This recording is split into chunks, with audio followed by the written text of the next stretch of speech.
Hey, what's up, friends? Ray with Docket 10 Works. How y'all doing? Well, I got one for you today, friends, and it's a hot topic. CBN wheels, and do you need them or not? And what kind, what grit, all that good stuff should you get? To me, sharpening is almost as, if not as important as wood turning technique. Your tools have to be sharp. You have to be good at sharpening to be good at wood turning. It's just like running a chainsaw. You got to be able to sharpen your saw or you're dead in the water. You're just going to be running a dull chain. You're going to overheat your saw. You're going to blow it up and you're going to struggle physically. Same thing with wood turning and wood turning tools. You have got to be able to sharpen your tools properly. So this is an area that I do not skimp. Can you get by with a cheap grinder and AO wheels? Yes, yes you can. Can you do just as good? Possibly. The drawback of AO wheels is one, they're frangible. They can explode on you. It doesn't matter if you got a face shield, if you got guards, any of that stuff, they still have the possibility to explode.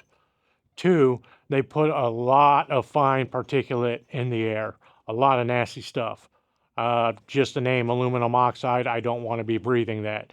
And even though you may be wearing a mask at the wheel, grinding and sharpening, that stuff's going to be floating around in your shop for hours, days, weeks when it gets stirred up, whatever.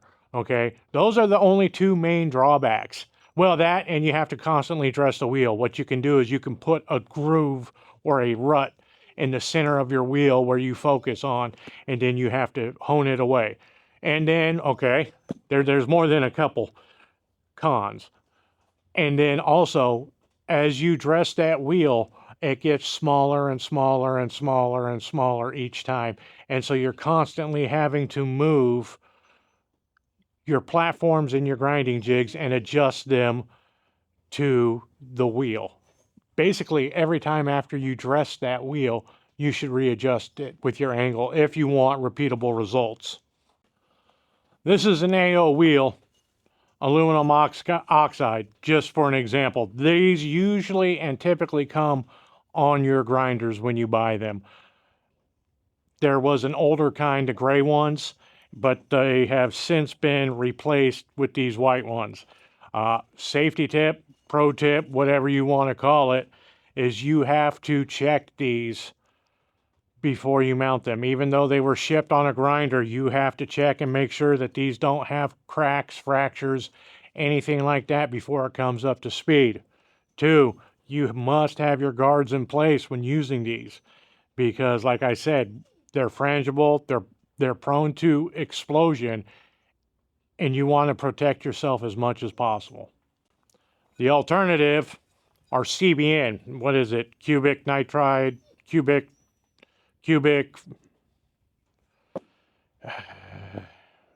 CBN, cubic boron. That's what it is.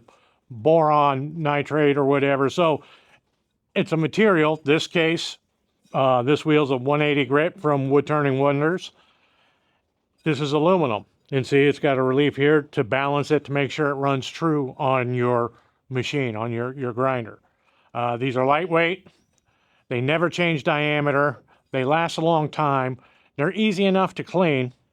And they do a good job in heat transfer. Less of the heat goes to your tool. So, high-speed steel, it doesn't matter. A lot of people like to dip them and think that they're preventing the heat treatment from going away. You can't get them hot enough with a grinder. Okay? The reason why you would dip your tool while you're grinding on CBN with high-speed steel is to keep the metal cool enough that it doesn't blister and burn your hands. It's not to quench and protect the heat treatment of your steel. Okay? That's a big misconception. These are pricey. They're a lot more expensive than the AO wheels.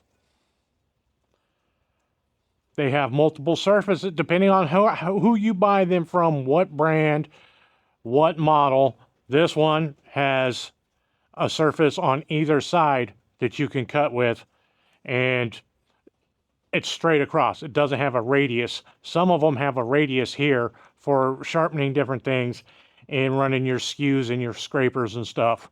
So this is a pretty good wheel. I've been happy with this. But I mean, wood turning is just like any other hobby.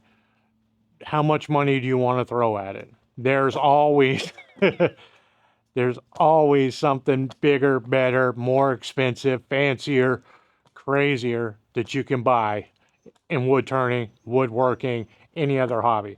I mean, you can drive or restore mopeds, or you could restore Corvettes, you know, or you could race Ferraris, or you could race a Ford Pinto in the American lead.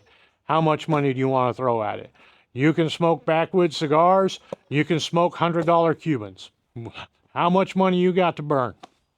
But I just got this in from one of my favorite tool companies, D-Way Tools. I love D-Way Tools. I love dealing with Jimmy and Cindy. They're great people, and they have great products. And this is an impressive specimen of shipping and packaging. This is done right. I don't know how many times I bought something from somewhere, $300, $400, $500, and it's shipped in a cardboard box, and they throw a piece of paper in there. One piece of paper. I mean, you're spending $500 at their store, and they can't get you with anything better than a wadded up piece of paper. Are you kidding me? It's rough. I just had my Rikon 1 horsepower grinder shipped to me from Rikon. It was in good, decent enough packaging. It was encased in foam at least. But man, when it got to me, you know, I guess UPS was mad. It's a hefty grinder, the 1 horsepower. They must have been throwing it around, kicking it, cussing it, because when I got it, the box was all banged up and the foam was broken. I checked. Thank God the spindles on the machine were good, or the arbors, you know, and were not dented. But, you know, shipping can be a crapshoot, and it can make or break, in my concerns, a company. If they're going to charge me $30 for shipping and handling, well, it better have some good, decent shipping and packaging in it, some handling material in it, not just a wadded up paper towel. That right there, yeah. we can go into a whole issue on that, and I'm not going to shame companies, but I've had some bad experiences with some high name people that are loved in the community. D-Way Tools, love them, and their shipping and handling is great. Not just in this wheel, this is one wheel, but also when my tools were shipped, each one had a wax coating on the tip. It was, every one of them was individually wrapped in, if I remember, a bubble or that weird kind of mesh material, and then packed in foam on top of that. Excellent, excellent people to deal with. They really care about getting you your quality tools shipped in a quality manner. I can tell you that much. They're great people. Even this big old monster skew, they dipped in wax. It looked like, you know, the red wax, if you've ever drank Maker's Mark, and it's got that little thing, or like cheese or whatever, and it was encased, razor sharp from Jimmy's store. I would say from the factory, but he gets the tools from the factory, and then he hand sharpens every one of them before they go out. Quality tools, quality service. D-Way Tools, I can't say enough good about them. Y'all see me all the time with this tool rest. This is a D-Way Tools tool rest. All right, so now, besides the brands, and you can get them off Amazon, I've got a UF Sharp wheel that I got off Amazon, and it came with a free spindle roughing gouge. That should tell you the quality. I got it at 320 grit, and I can,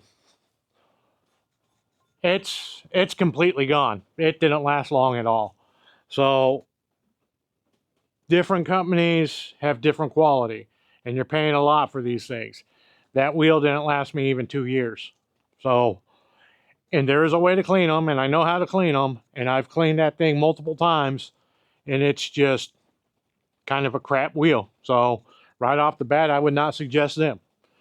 If they're throwing in a free spindle roughing gouge to get you to buy a wheel, that's something. This is at UF Sharp. Sorry, I'm in the process of swapping the wheels over.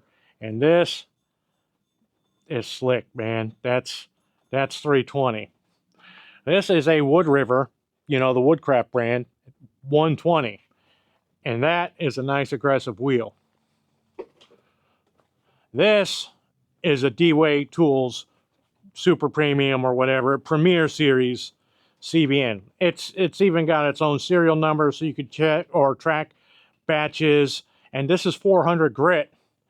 And with the sheer amount of CBN that they put on this, it feels more aggressive than that 120 does.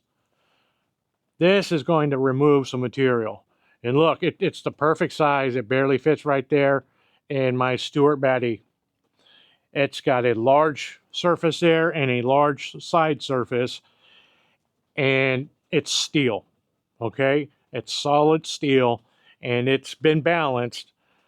You know, they find the area and they remove a little bit of material till it runs true. And it's been balanced, and it's steel. So this is a heavy wheel. You have to have a 1 horsepower grinder to run this premium wheel. If not, you can run a 1/2 horsepower for these wheels and the aluminum oxide wheels. So I like to have 2 grinders set up. It's hard to see now, but I have this wheel here set up for my bowl gouges once they're finished. It is always at 40 degrees, and I sharpen my bowl gouges, my spindle gouges, and my spindle roughing gouges all at 40 degrees on this platform once they've been shaped. Over here is where I'm going to put my 120 wheel. And I also use a D-Way Tools platform booster, and it lets me sharpen my traditional skate rapers and my negative rakes upside down to put a burr cutting upwards instead of cutting downwards. Okay, and I wanted a nice rough 120 grit wheel right there for raising a good solid burr. Then we'll come over to here, and I will replace this 320 wheel with that 180, and I'll have my skew platform on it. And then I will just have a generic platform on this one for sharpening, for roughing out bowl gouges, just roughing them out. And I might have to move this one back and forth because I only have 2 platforms. I need to get 1 more platform to be able to work it all the way through. I would eventually like another Stuart Batty platform. And then I would have that over here on the 120 for rough shaping gouges. If I got into the situation and my grinder came with 2 AO wheels and I could only afford 1 wheel to start with, I would probably go 180. 180 is an excellent general purpose grit. You can sharpen gouges, you can shape gouges mildly, you can sharpen skews, you can sharpen, whatever. Sharpen scrapers, raised burrs, skews, all that good stuff. And you can get more wheels as you go along. I would start with a 180 CBN and have an 80 or 120 aluminum oxide for bulk material removal, and then move on from there. I won't go into jigs, grinding jigs, because I basically don't use them anymore. I can go over that at another date with you guys on how to use them and how to sharpen them and what's available on the market. Let me know down in the comments below if you would be interested in more of these type videos where I can do how I platform sharpen and my whole entire 2 grinder setup. For once it's set up, I don't touch it, and I can sharpen skews, bowl gouges, spindle gouges, roughing gouges, negative rakes, and rakes, traditional rakes, all just by walking over to my 2 grinders, turn it on, go to town, get back to turning within 1 minute. It's a fast, efficient setup and system. So, like I said, let me know if you guys want more tutorial type videos. I usually have been going shop discussion and me turning bowls and various other projects. But if you want to get more into a tutorial, how to, all that good stuff, let me know. You know, I'm here for you guys, and I have learned a lot in the past couple of years, and I can tell you what has worked for me and what hasn't worked for me. I can tell you what's been a waste of money, what's been a good use of money. I've got drawers full and totes full of tools that I use and tools that I don't use ever. And I would like to be able to share some of my advice and firsthand experience. I don't talk a whole lot about stuff that I do not have firsthand experience with. I don't want to read something off the interwebs and report back to you on that based off of that. I mean, you can go hit Chat GPT, you can go hit Google and get the same information for that. I'm giving you an honest experience. I'm giving you an honest, what I feel is useful, not useful, a waste of money, worth the money, but expensive, whatever. We can break it down in 100 different ways, but I want to give you an honest and firsthand review and experience, and give you firsthand reviews and experience with what works. But anyways, enough about me rambling on. Let's unbox this wheel. First, I just want to show you guys this, man. Here. On pounds and ounces, tear. Bam. 17 pounds. That's a heavy wheel. All right, I'm a train wreck as usual. I've been trying to get a heater set up in here, get my grinding and sharpening station set up in here, and well, you know me, I'm a train wreck. But here we go. I just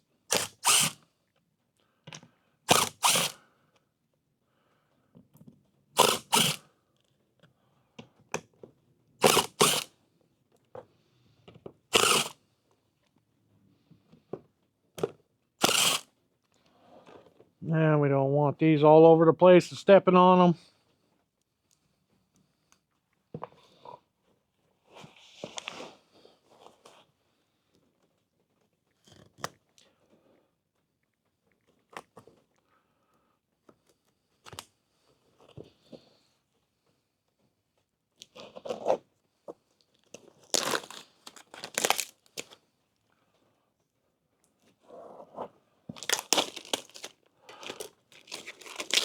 All right, that's packing slip, invoice, all that good stuff.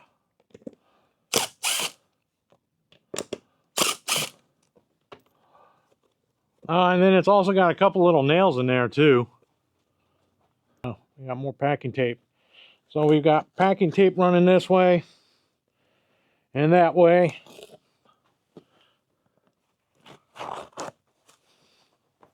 Okay. I'll just get my screwdriver in there. Pop that up.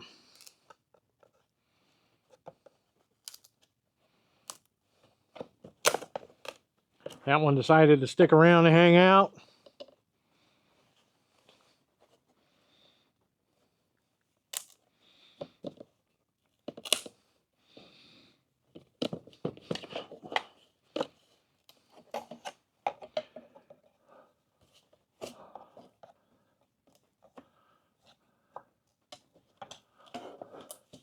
All right, done messing around there.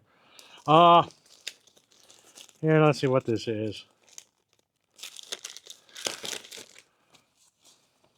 Oh, Looks like we got a catalog or something in here. Okay. So each wheel was $2.50, and then I got shipping on $5 a piece for the wheel, which is incredible. That was on a Christmas sale, so December 25th. All right, so it was $510 for 2 wheels shipped. This was a hefty birthday or a Christmas present. So, personal little touch.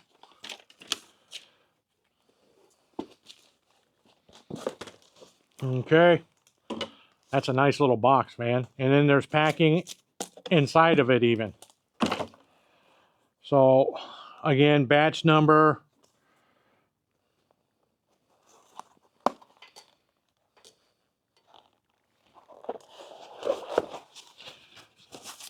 More shipping, packaging. That looks like for a bunch of quality control stuff and more packaging and foam. That's what I'm talking about, friends. And so now here's I've got the 120 over there. Now I've got the 400 or the 320, the 400 on the wheel or on the grinder, and now here's 120. And man, look at that. That's going to remove some material. That's going to raise the scraper burr. That's what I'm talking about. I've got to do a couple of more adjustments to set up my platform. Because like I said, what I'll have here is this like that.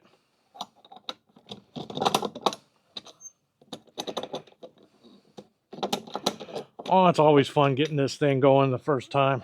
Kinds of tricky ways to set these up and measurements and all that. And that never works for me. It just never does. So I just put this where I want it.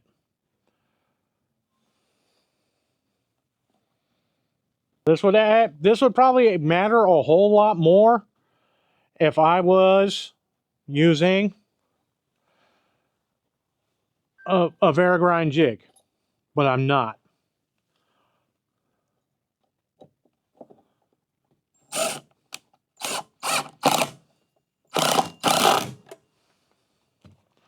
I'm not using a Varigrind jig, so this doesn't matter as much.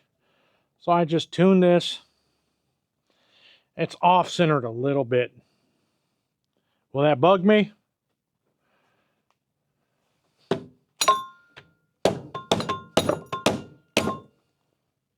I might be a little bit off-centered, but my gap will be the same.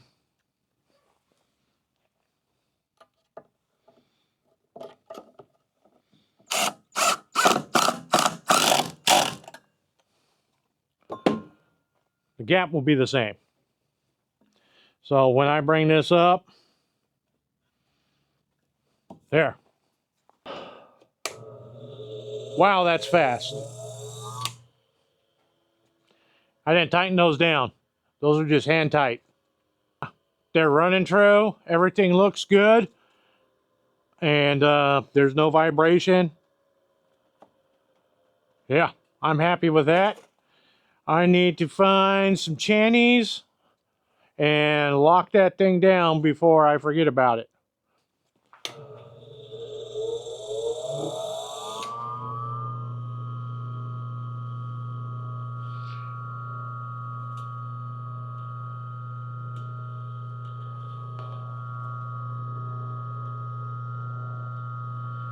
Very cool.